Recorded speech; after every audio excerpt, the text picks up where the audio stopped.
Friends, रचनास creation करछी से कलम तक में आप सबका स्वागत है। मैं हूँ रचना और जैन धर्म के सीरीज़ का ये है पार्ट 3। 2 पार्ट में मैंने आपको पढ़ा दिया और तीसरे पार्ट में मैं क्वेश्चन आंसर कराऊंगी। क्वेश्चन आंसर जो बैक ईयर में पूछे जा चुके हैं और जो फॉरवर्ड लिंक जो आने वाले सालों में पूछे जा सकते हैं। तो इस वीडियो को पूरा ज़रूर देखिएगा और एंशिएंट हिस्ट्री के पूरे सीरीज़ से जुड़ना है तो डिस्क्रिप्शन बॉक्स में एक लिंक दिया हुआ है, उस पर क्लिक करके देख लीजिएगा। पूरा एंशिएंट हिस्ट्री की तैयारी जीएस के पॉइंट ऑफ व्यू से और ऑप्शनल दोनों के ही पॉइंट ऑफ व्यू से, प्री प्लस मेंस दोनों के ही एंगल से मैं पूरे पढ़ाई करवा रही हूँ, तो आप इसको पूरा ज़रूर देखिएगा। और अगर डेली क्लास अपडेट से जुड़े रहना चाहते हैं तो सब्सक्राइब बटन को क्लिक कर लीजिए, फ्री ऑफ कॉस्ट है, सारी वीडियो अपडेट आपको मिल जाया करेगी। तो चलिए शुरू करते हैं। सबसे पहला है बाहुबली। मेरी अगर लास्ट क्लास आपने देखी होगी तो आपको इसका आंसर तुरंत याद आ गया होगा, लेकिन फिर मैं बता देती हूँ बाहुबली किस चीज़ से संबंधित है। एक टर्म है महामस्ताभिषेक। ये धार्मिक घटना थी, जैन धर्म की धार्मिक एक प्रक्रिया थी महामस्ताभिषेक, उससे रिलेटेड है। महामस्ताभिषेक एक उत्सव था, धार्मिक उत्सव, जो 12 वर्ष के अंतराल में कर्नाटक के श्रवणबेलगोला में किया जाता था। तो ये यहाँ पर गोमतेश्वर बाहुबली की 18 मीटर ऊंची मूर्ति स्थापित की गई है। यही है गोमतेश्वर बाहुबली। तो इससे क्वेश्चन पूछा जा चुका है कि महामस्ताभिषेक निम्नलिखित में से किससे संबंधित है। 4 ऑप्शन दिए जाएंगे आपको। मान लीजिए आपको ऑप्शन में दिया जाएगा तीर्थंकर के नाम, महावीर, पार्श्वनाथ, बाहुबली या फिर बुद्ध।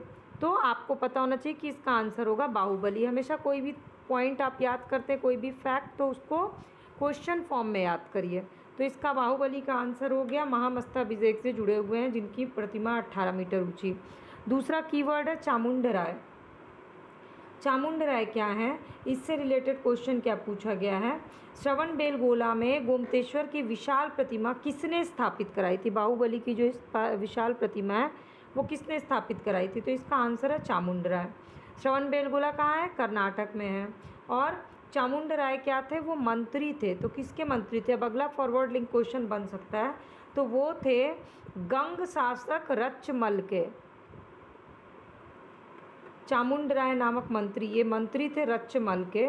और 983 ईस्वी में बाहुबली की विशालकाय जैन मूर्ति का निर्माण कराया। और ये बाहुबली कौन माने जाते थे, जैन तीर्थंकर ऋषभदेव के पुत्र। तो ये हो गया इन दोनों का लिंक। और फॉरवर्ड लिंक में क्या पूछा जा सकता है, गंग शासक रचमल के मंत्री थे चामुंडराय। अब कौशाम्बी अगला कीवर्ड अगला है। तो उत्तर प्रदेश में बौद्ध एवं जैन संगति दोनों की प्रसिद्ध तीर्थस्थली है कौशाम्बी। कहाँ पर है, इलाहाबाद से 33 मील की दूरी पर स्थित है। कोसम नामक स्थान प्राचीन काल का कौशाम्बी था।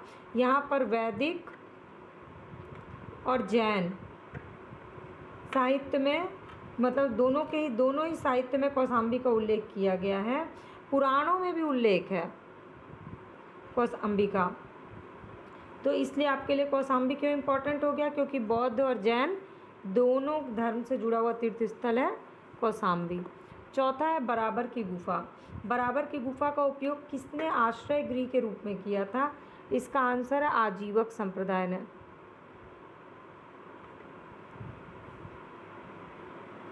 तो आजीवक संप्रदाय ने में बराबर की गुफाओं का आश्रय ग्रुप में कब, मौर्य युग में पर्वत गुफा को काटकर अपना निवास स्थान बनाने की कला का पूर्ण विकास हो गया।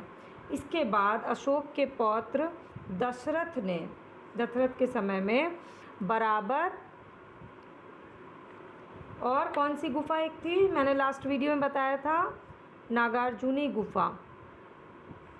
नागार्जुनी पहाड़ियों को काटकर आजीवकों ने अपना आवास बना लिया था।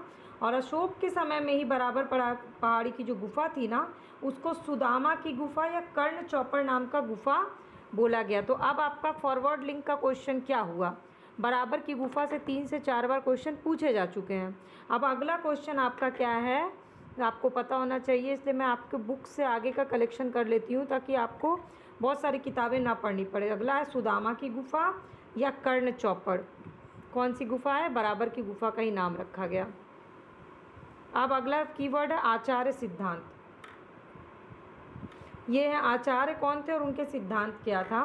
तो आपको क्वेश्चन फॉर्म में ही बता देती हूँ। लकुलिश पहले आचार्य, दूसरे आचार्य नागार्जुन, तीसरे आचार्य भद्रबाहु और चौथे आचार्य गौशाल। 4 आचार्य हैं जैन धर्म के। अब आपको ये आचार्य के सिद्धांत क्या हैं? तो लकुलिश किस सिद्धांत के थे? पाशुपत, सॉरी ये 4 आचार्य जैन के नहीं, ये 4 आचार्य जिनके सिद्धांतों को आपको मैचिंग करना है। बाय मिस्टेक निकल गया था मुँह से। लकुलिश जो हैं ये पाशुपत संप्रदाय के हैं। नागार्जुन किस संप्रदाय के हैं? किस सिद्धांत के? तो शून्यवाद के। ये तो सबको याद होगा, ये तो बहुत बार पूछा जा चुका है। भद्रबाहु जैन संप्रदाय के और गौशाल जो थे मक्खली गौशाल आजीवक संप्रदाय के। ये आता है मैचिंग में और ये 2017 में भी और 2018 में भी एग्ज़ाम में पूछा जा चुका है, इसलिए आपके लिए आचार्य और सिद्धांत इम्पॉर्टेंट है। अब आ जाइए आजीवक संप्रदाय पे। आजीवक संप्रदाय के संस्थापक कौन थे? अभी अभी मैंने बता दिया, मक्खली गौशाल। तो थोड़ा सा आजीवक संप्रदाय के और क्वेश्चंस भी देख लेते हैं। मक्खली गौशाल कौन थे? ये महावीर स्वामी के शिष्य थे, ठीक है। किंतु बाद में वो मतभेद के चलते महावीर की शिष्यता को त्याग करके क्या आ गए? आजीवक में आ गए। और ये संप्रदाय कब तक बना रहा? 1002 ईस्वी तक बना रहा। इसके मत को क्या कहा गया? ये अगला क्वेश्चन आपके लिए इम्पोर्टेंट है। नियतिवाद, जिसके अनुसार क्या है? प्रत्येक वस्तु संसार की भाग्य द्वारा पहले से ही पूर्ण नियंत्रित और संचालित होती है, मतलब सब कुछ नियति फिक्स करती है पहले से ही। ये हो गए आपके मक्खली गौशाल या आजीवक संप्रदाय से इम्पोर्टेंट क्वेश्चंस। अब अगला कीवर्ड क्या है? समाधि और मरण। समाधि मरण क्या है? इससे भी बैक ईयर क्वेश्चन में क्वेश्चन पूछे जा चुके हैं। ये किस दर्शन से संबंधित है? ये क्वेश्चन है, तो क्वेश्चन होगा जैन दर्शन से संबंधित है इसका आंसर। अब ये जो है ना समाधि मरण, इसको बोलते हैं सल्लेखना। जीवन के अंतिम समय में जब मृत्यु निकट जान करके लोग अपनी स्वेच्छा से अपनाते हैं, जिसको उसको बोलते हैं समाधि मरण। और जब मृत्यु करीब होती है खुद ही खाना पीना छोड़ देते हैं। और दिगंबर के अनुसार समाधि मरण या सल्लेखना कहा जाता है इसको, और श्वेतांबर में इसको संथारा कहा जाता है। तो अगला क्वेश्चन आपके लिए क्या हो गया? समाधि मरण से रिलेटेड सल्लेखना कहा जाता है दिगंबर और संथारा कहते हैं इसको श्वेतांबर लोग। ये हो गया फॉरवर्ड लिंक का क्वेश्चन, वेरी इंपॉर्टेंट। तो आपको अगर जिसमें से कोई भी नए क्वेश्चन लग रहे हैं तो प्लीज़ मुझे कमेंट करके मैसेज करके बताइएगा कि आपके लिए इन सारे में से कौन सा क्वेश्चन बिल्कुल नया था और जो आपको इम्पोर्टेंट लगा, ताकि मुझे ये समझ में आए कि मैं अपना एनालिसिस आप लोग के लिए सही डायरेक्शन में कर रही हूँ, आप लोग के पढ़ाई के अकॉर्डिंग। चलिए अब जैन सिद्धांत देख लेते हैं। जैन सिद्धांत क्या है? जैन सिद्धांत से बहुत बार क्वेश्चन पूछा गया है और मैंने अपनी पूरी क्लास में भी जैन सिद्धांत के बारे में आपको बता दिया है, लेकिन फिर आपको मैं थोड़ा सा रिवीजन करवा देती हूँ जैन सिद्धांत का। जैन सिद्धांत पहला, कर्म को विनष्ट करने का सुनिश्चित मार्ग तपस्या है, ठीक है। दूसरा, प्रत्येक वस्तु में चाहे वह सूक्ष्मतम कण हो आत्मा होती है। तीसरा, कर्म आत्मा का विनाशक और अवश्य इसका अंत करना चाहिए। तो सब कुछ किस पे फोकस है? कर्म पे। यही है आपका जैन सिद्धांत। अब जैन सभा, जैन सभा से रिलेटेड क्वेश्चन पूछे गए हैं। मैंने पिछली वीडियो में जैन सभा से रिलेटेड अच्छा खासा आपको बताया। तो आपके लिए जैन सभा का जो इम्पोर्टेंट क्वेश्चन है, जो पिछली वीडियो के अलावा इम्पोर्टेंट है, कि अंतिम रूप से श्वेतांबर आगम का संपादन हुआ किस जैन सभा में? तो ये हुआ था पाटलिपुत्र वाले में। चंद्रगुप्त मौर्य के शासनकाल में पाटलिपुत्र में प्रथम जैन सम्मेलन आयोजित किया गया, जिसमें श्वेतांबर का संपादन हुआ। और अब चूँकि जैन साहित्य, जैन शास्त्र जो है वो उस समय के नष्ट हो गए हैं, तो 4th शताब्दी में प्रथम जैन सभा जब आयोजित किया गया था उसमें भद्रबाहु, उससे पता चला है कि भद्रबाहु के अनुयायी तो उसमें भाग ही नहीं लिए थे। तो अपने आप ये आंसर निकल आता है आपका कि श्वेतांबर का पाटलिपुत्र में हुआ था। अब प्रथम अनुयायी कौन थे, ये इम्पोर्टेंट है।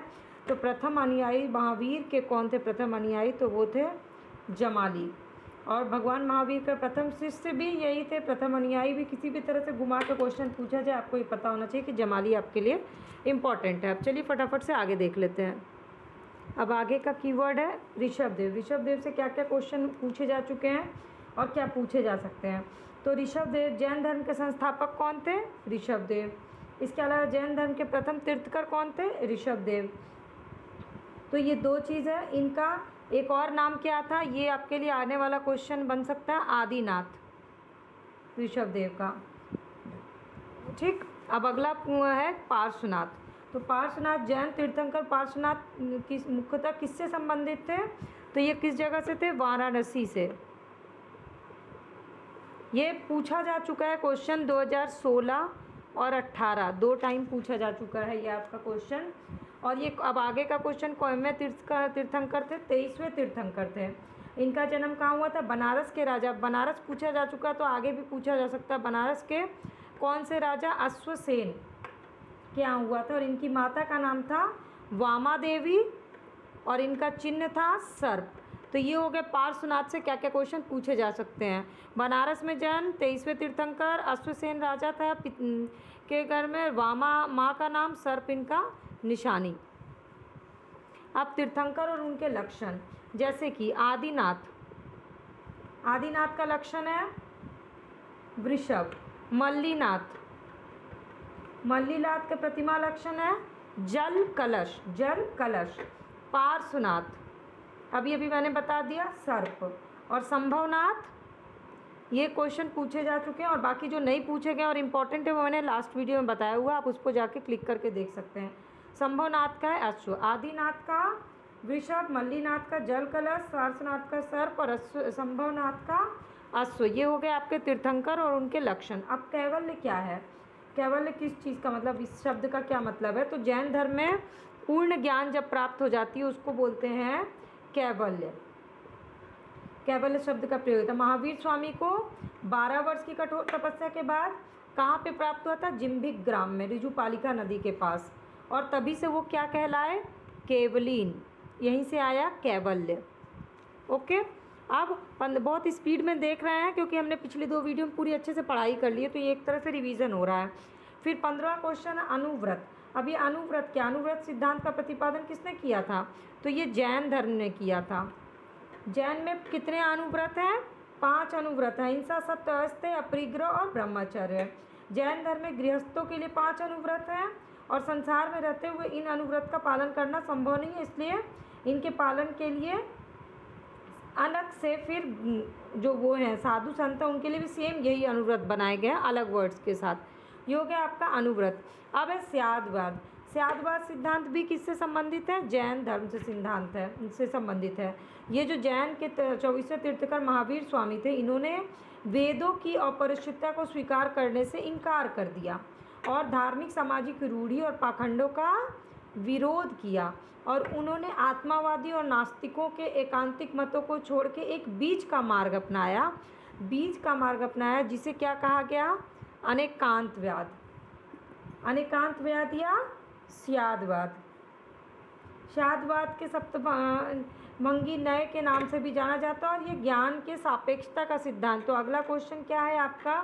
सप्तभंगी। ये क्या है? ये अनेकांतवाद या स्यादवाद का नाम है सप्तभंगी, जिसके प्रतिपादक कौन है? महावीर जैन। अब क्या है क्वेश्चन? जैन दर्शन से संबंधित। तो जैन दर्शन के आधार पर सृष्टि की रचना एवं पालन पोषण क्या है? तो ये सार्वभौमिक विधान से हुआ है।